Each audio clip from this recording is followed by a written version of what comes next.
Yo, c'est Noémie et aujourd'hui je vous retrouve pour ma vidéo, c'est 12 titres s'autodétruiront dans 12 mois.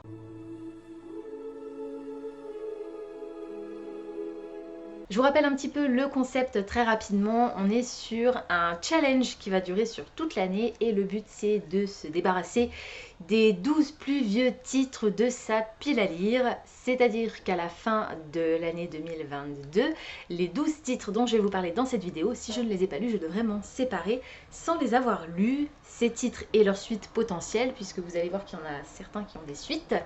Voilà, ça permettra de faire de la place. Ça fait des années qu'ils sont dans ma pile à lire. Si je ne les ai pas lus là, c'est que je ne les lirai jamais.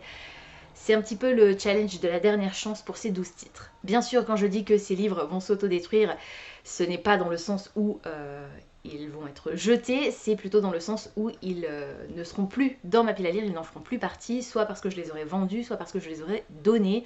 Ils sont en excellent état, donc je ne vais pas les jeter, c'est évident. Mais ils quitteront ma pile à lire d'une façon ou d'une autre. Avant de vous parler des 12 titres que je devrais lire en 2022, on va faire un petit bilan de ma vidéo 2021, donc du challenge 2021. Et je me suis rendu compte en allant sur ma chaîne YouTube que la vidéo de l'année dernière datait du 12 décembre 2020 et qu'aujourd'hui nous sommes le 13 décembre 2021, donc un an et un jour, jour pour jour, après la première vidéo que je vous ai tournée dans ce genre. Ce qui fait que, en gros, le challenge 2021 s'est terminé hier. Et donc, on va voir si j'ai réussi à lire en un an les 12 titres qui étaient censés s'autodétruire à partir d'aujourd'hui si je ne les ai pas lus. Donc, je vais enregistrer l'écran de mon téléphone. Comme ça, vous allez pouvoir voir en même temps que moi l'ancienne vidéo. Je vais pas m'attarder sur les titres de l'année dernière. Vous allez simplement avoir le titre, l'auteur probablement dans la vidéo qui est ici sur mon téléphone. Et moi je vous dirai juste si je les ai lus et dans la barre d'infos vous retrouverez le lien vers les updates lecture dans lesquels j'en parle. Voilà, c'est tout. Allons-y. Je vais essayer d'avancer aussi rapidement pour ne pas avoir la redite de la vidéo systématiquement, mais me concentrer plutôt sur les titres des livres. Yo, c'est Noémie et aujourd'hui je vous retrouve pour une vidéo challenge qui s'intitule « Ces 12 livres s'autodétruiront dans un an ». Donc devant moi, et je vais vous les présenter du plus récent au plus ancien.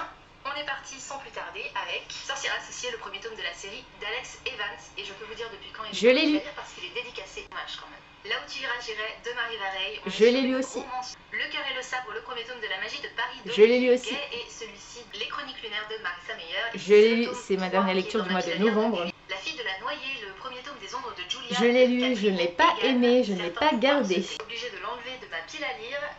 Je sens que je connais quelqu'un qui va me tuer.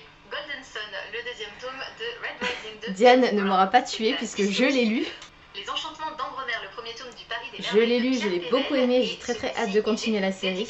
Encore une dédicace de la part de ma sœur, je crois bien. Et cette fois, alors je sais plus si c'est celui-ci ou le tome 2. Je l'ai lu aussi, je ne l'ai pas aimé, enfin je l'ai lu, je l'ai DNF celui-ci, je ne suis même pas allée jusqu'au bout en fait. Je l'ai abandonné, je sais même pas si j'ai réussi à aller à la moitié. Mais je l'ai abandonné, je ne l'ai pas aimé malheureusement. Mais je l'ai lu. 25 novembre 2017, Festival du livre de Colmar, Lune rouge de Julia M. Tin, c'est de l'urban fantasy. Je l'ai lu et je ne l'ai pas aimé non plus. Sans orgueil ni préjugés, le premier tome des Sœurs Charbray. Lu, adoré, vivement la suite. Dead Time, le premier tome d'Elvira Time de Mathieu Guibé. Lu, pas aimé, revendu. C'est 110 ans de Jane Austen et vous savez que Jane Austen... Lu. En fait j'ai adoré le début. Le style de Jane Austen et la suite a été reprise par une autre autrice puisque c'est un roman inachevé de Jane Austen et malheureusement je n'ai pas aimé la partie écrite par cette seconde autrice. Et bah je crois que ça fait 12, voilà.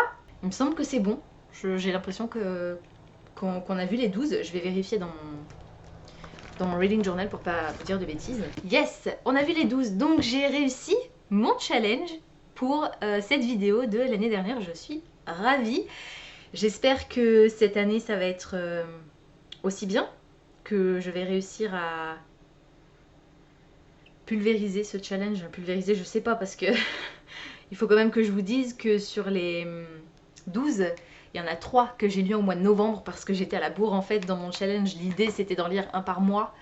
Là j'ai pris un peu de retard, donc j'ai dû lire 3 de ses livres en novembre, mais sur les 3 il y en a un que j'ai pas aimé du tout, il y en a un que j'ai aimé et le troisième que j'ai beaucoup aimé, donc c'est une moyenne plutôt raisonnable. Du coup on passe maintenant aux 12 titres que je suis censée lire en 2022 avant qu'ils ne s'autodétruisent, mais avant ça, petite mention spéciale pour 2 titres de ma palle qui font partie des plus vieux livres mais qui ne rentrent pas dans cette vidéo pour la simple et bonne raison que La mort dans les nuages d'Agatha Christie, c'est le plus vieux titre de ma pile à lire, mais c'est le tome 12 dans la série Hercule Poirot.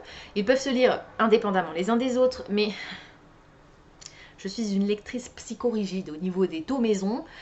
On va quand même suivre des personnages qu'on va retrouver tout au long de la saga et je veux les lire dans l'ordre et pour l'instant je n'ai lu que les 2 premiers. Donc même si j'ai le tome 12 dans ma pile à lire, je ne vais pas le lire tout de suite. Donc il va rester un moment à être le plus vieux titre de ma pile à lire.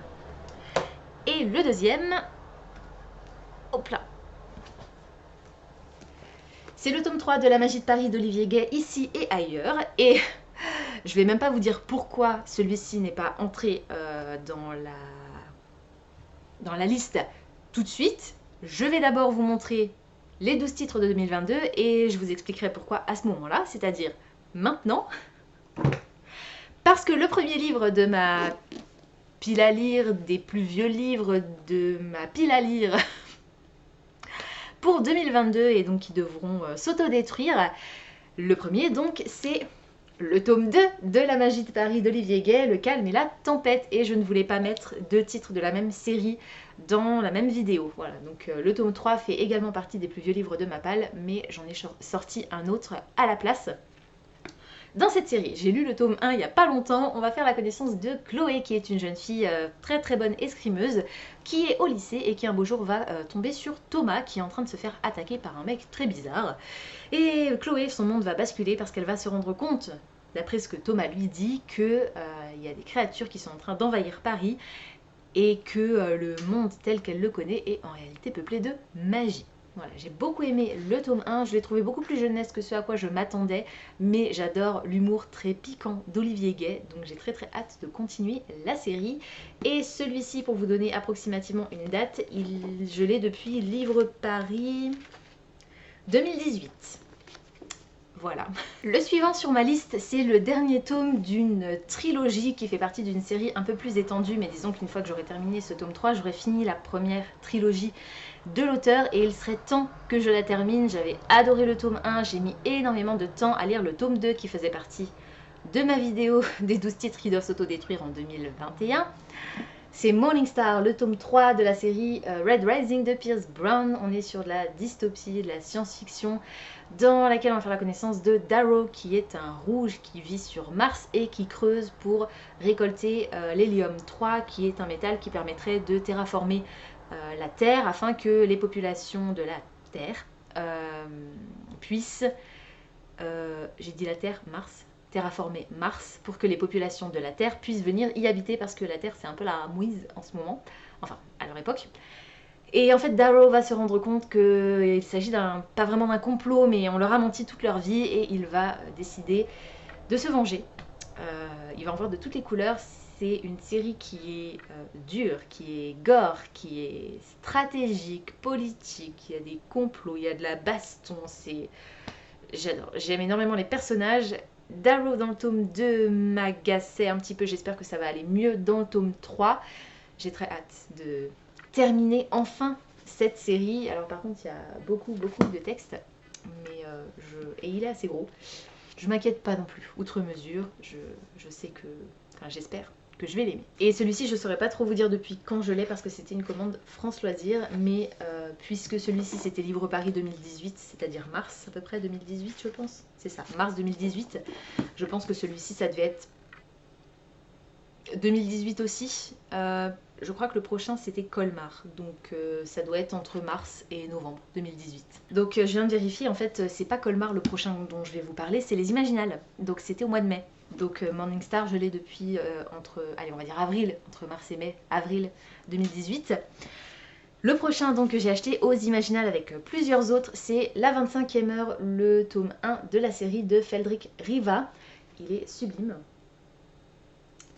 Alors, c'est une aventure policière et fantastique. C'est le premier tome d'une duologie entre science, ésotérisme et enquête policière. Cette aventure revisite l'histoire des inventions de la fin du 19e siècle en leur prêtant de bien sombres dessins.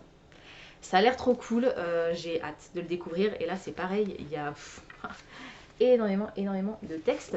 Mais voilà, il est juste trop beau. Le tome 2 est aussi magnifique. Donc voilà, j'ai envie de le découvrir. Et comme c'est une série, je crois, en 2 tomes, il n'y a pas plus de tomes que ça, ben, à la limite, ce serait vite fait. Autre titre des Imaginales 2018, donc mai 2018. La ville des mystères, le premier tome de Merveilles du monde hurlant, c'est bien ça, de Julien Hirt. Un petit conseil, même si vous en voulez à la terre entière, si un gros poisson rouge flotte peinard dans votre rue, ne le suivez surtout pas. Moi, Tim Keller, 16 ans et un peu paumé, ça a été la pire erreur de ma vie. Donc un récit ado. On va voir, l'héroïne à 16 ans, on va voir si je réussis à accrocher à ce personnage. Plongée dans une fantasy steampunk hallucinée à la découverte des merveilles du monde hurlant. Ça a l'air ouf, un peu barré, et c'est chez les éditions du Héron d'Argent. Donc voilà, ce serait mon second roman de cette maison d'édition. Malheureusement, je n'avais pas aimé le premier, donc j'espère que celui-ci, ça ira, et il est dédicacé. Et La magie de Paris aussi, du coup. Toujours les Imaginales 2018, La dernière nymphe, le premier tome, Bellezza de Marjorie Burbeau. On est sur du fantastique. Ensa Vergara est l'ennemi public numéro 1 des vampires pour cause, elle est la dernière nymphe de New York. Voilà, donc un univers familier, New York, mais avec un twist, c'est-à-dire que on est sur un univers dans lequel les créatures fantastiques existent, notamment les nymphes et les vampires. Est-ce qu'on va trouver d'autres créatures surnaturelles? Je ne sais pas encore, mais c'est du fantastique, puisque c'est un univers qui nous est familier. Voilà, il est très très beau aussi, et je crois que c'est une série en 3 tomes. Et il est également dédicacé. Désolée si vous avez un peu bougé, j'ai shooté dans le trépied. Alors, celui-là, il date de quand? Toujours Imaginal 2018. Les rumeurs d'Issar, le tome 1, le talisman perdu de Marie Caillé. C'est de la fantaisie. Dis-moi quel est ton signe, je te dirai quel est ton pouvoir. Dans les royaumes d'Issar, la magie habite tous les hommes, mais parfois elle en choisit un. Le pouvoir dont il dispose alors est si puissant qu'il s'incarne en un animal mystique qui dépend de son signe de naissance. Ces deux êtres liés à tout jamais ont pour mission de protéger les puissants de ce monde. De nouveau de la fantaisie, mais ado, avec un personnage qui a 16 ans à nouveau, donc on va voir si je réussis à accrocher. Il est lui aussi dédicacé, donc c'est de la fantaisie inspirée par un univers oriental. Je crois que notre personnage principal est réparateur de tapis volants. J'avais adoré la série L'héritage des Darcers de Marie Caillé, donc c'est l'occasion pour moi de redécouvrir un petit peu cette autrice. Et le dernier des Imaginales 2018, c'est Poussière fantôme de Emmanuelle Chastelière. On est sur un récit fantastique qui se déroule à Montréal, je crois bien. Être guide touristique spécialisé dans les mystères du Montréal hanté n'est pas facile tous les jours, mais ça l'est encore moins quand on peut réellement converser avec les fantômes. Voilà, donc très très hâte de le découvrir, c'est écrit un petit peu plus gros. Ensuite, on passe à Nancy 2018, c'était en septembre, mais toujours en 2018. Il est également dédicacé par Carole Cerruti, c'est le roman Masque, j'allais dire le tome 1, mais non, c'est pas un tome 1, je crois que c'est un one-shot. Masque, inspiré par le folklore japonais, je crois. 2059, Empire du Japon. Dans un monde post-apocalyptique, les adolescents grandissent sans connaître ni beauté ni laideur, le visage en permanence dissimulé. Pour Mia, qui va avoir 17 ans, l'heure est venue d'enlever ce masque lors de la cérémonie des visages.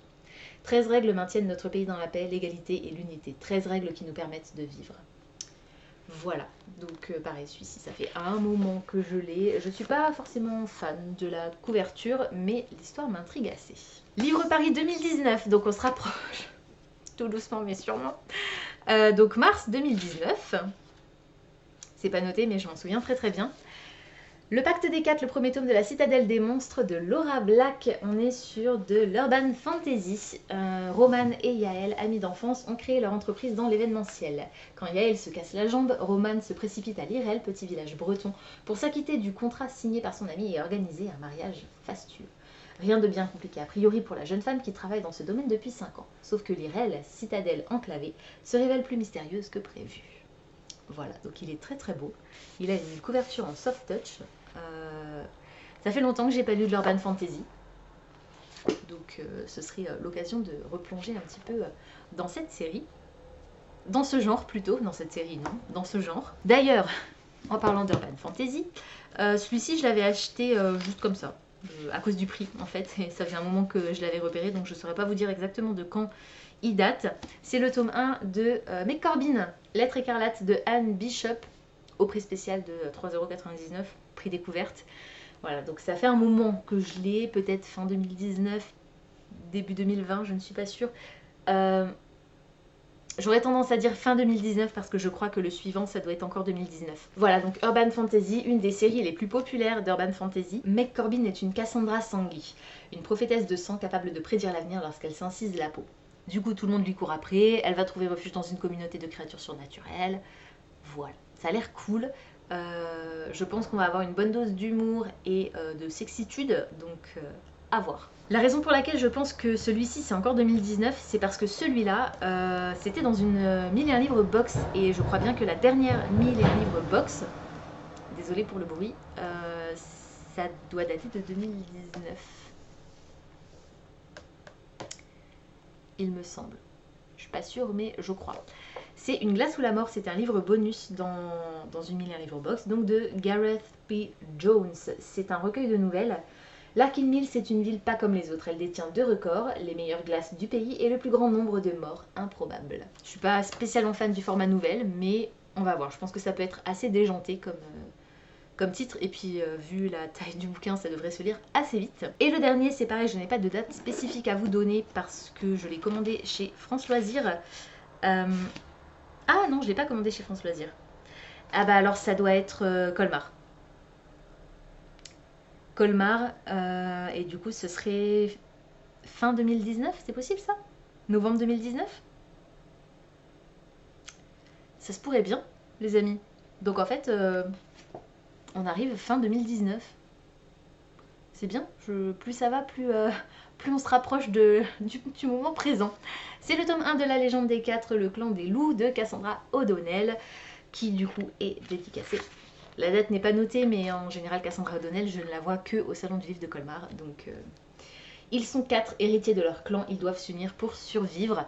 4 clans ennemis métamorphes, le clan des loups, le clan des serpents, le clan des aigles et le clan des... je sais plus...